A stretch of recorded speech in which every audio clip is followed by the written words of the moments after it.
Taste ഡ്രിവണായ ഒരു ആഹാര രീതിയിൽ നിന്ന് വെൽനസ് ഡ്രിവണായ ഒരു ആഹാര രീതിയിലേക്ക് മാറാൻ ആഗ്രഹിക്കുന്ന എല്ലാവരും മൈക്രോ ഗ്രീൻസ് ഒരു ആഹാരത്തിൽ തീർച്ചയായിട്ടും ഉൾപ്പെടുത്തുക.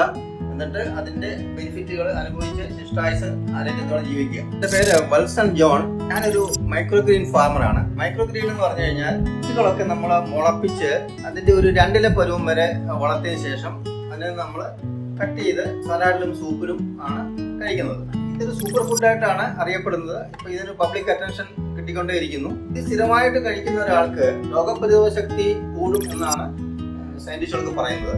ഫൈറ്റോ ന്യൂട്രിയൻസ് എന്ന് പറയുന്ന ഗ്രൂപ്പിൽപ്പെടുന്ന കണ്ടൻസ് നമുക്ക് കിട്ടുന്നത് വെജിറ്റബിൾസിൽ നിന്ന് മാത്രമാണ്. അപ്പോൾ നമ്മുടെ ശരീരത്തിന്റെ അനാട്ടമിക് ഫങ്ഷൻസ് എല്ലാം ക്രമീകരിക്കാൻ ഫൈറ്റോ ന്യൂട്രിയൻസ് നല്ലൊരു റോള് പ്ലേ ചെയ്യുന്നു. നമ്മൾ കഴിക്കുമ്പോൾ കണ്ണിന്റെ കാഴ്ച വർദ്ധിക്കുക, കണ്ണിന്റെ കാഴ്ചക്കുള്ള പ്രോബ്ലംസ് മാറുക, രോഗപ്രതിരോധ ശക്തി കൂടുക, മെയിൻ പ്രശ്നമാണ് ഇൻഫെർട്ടിലിറ്റി, അതുപോലെ ആൾക്കാർക്ക് ഫാറ്റി ലിവർ, ഇങ്ങനെയൊക്കെയുള്ള ഒരുപാട് പ്രോബ്ലംസ് നമുക്ക് സമൂഹത്തിൽ കാണാൻ പറ്റും. ഇതിനൊക്കെ ഒരു പരിധി വരെ ഒരു വിരോധം എന്ന് പറയുന്നത് നമ്മുടെ നാച്ചുറൽ വേ ഓഫ് ഈറ്റിംഗിലേക്ക് തിരിയുക എന്നുള്ളതാണ്. അപ്പം വെജിറ്റബിൾസ് കൂടുതൽ ഉൾപ്പെടുത്തുക.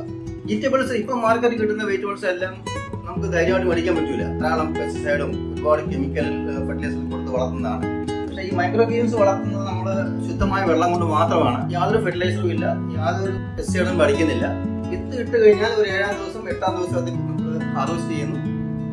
ഞാൻ ഈ പറഞ്ഞ മാതിരി കൺസ്യൂം ചെയ്യുക. ദഹനത്തിന് ശേഷം നമ്മളുടെ ശരീരത്തിൽ മുഴുവൻ ആഗിരണം ചെയ്യുന്നുണ്ടെങ്കിൽ നമ്മളുടെ വൻകുടലിലും ചെറുകുടലിലും ധാരാളം മൈക്രോബ്സ് ഉണ്ട്.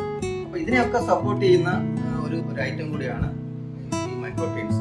Concentrated form of vitamins and minerals ആയിട്ട് നമുക്കിത് ക്രമാതീതമായിട്ട് പച്ചക്കറി കഴിക്കാൻ പാടില്ല.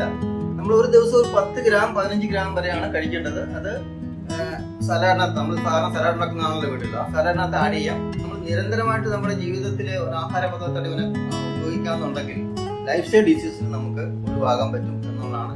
ഇത് വളർത്തുന്നത് അതിന് ഒരുപാട് കണ്ടീഷൻസ് ഒക്കെ ആപ്ലിക്കബിൾ ആണ്.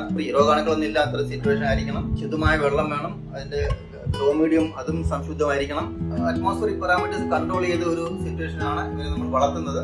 കസ്റ്റമർ റിക്വയർമെന്റ് അനുസരിച്ച് നമ്മൾ ഡെലിവറി ചെയ്യാണ്. കാരണം ഇത് കട്ട് ചെയ്ത് കഴിഞ്ഞാൽ 2 മണിക്കൂറിനോ നമ്മൾ കൺസ്യൂം ചെയ്യണം, അല്ലെങ്കിൽ ഫ്രിഡ്ജ് വെക്കണം. അപ്പൊ ഞാൻ തന്നെ ഡെലിവറി ചെയ്യാണ്. കാരണം ഇത് ഷെൽഫ് ലൈഫ് വളരെ കുറവാണല്ലോ. വൃത്തിയോടെ ഒരു രോഗാണുക്കളും ഇല്ലാതെ ഒരു ലാബറട്ടറി കണ്ടീഷനിലാണ് ഇവനെ വളർത്തുന്നത്. Telephone number 8281183090. വെബ്സൈറ്റ് ഉണ്ട് www.microplantis.com. Thank you all.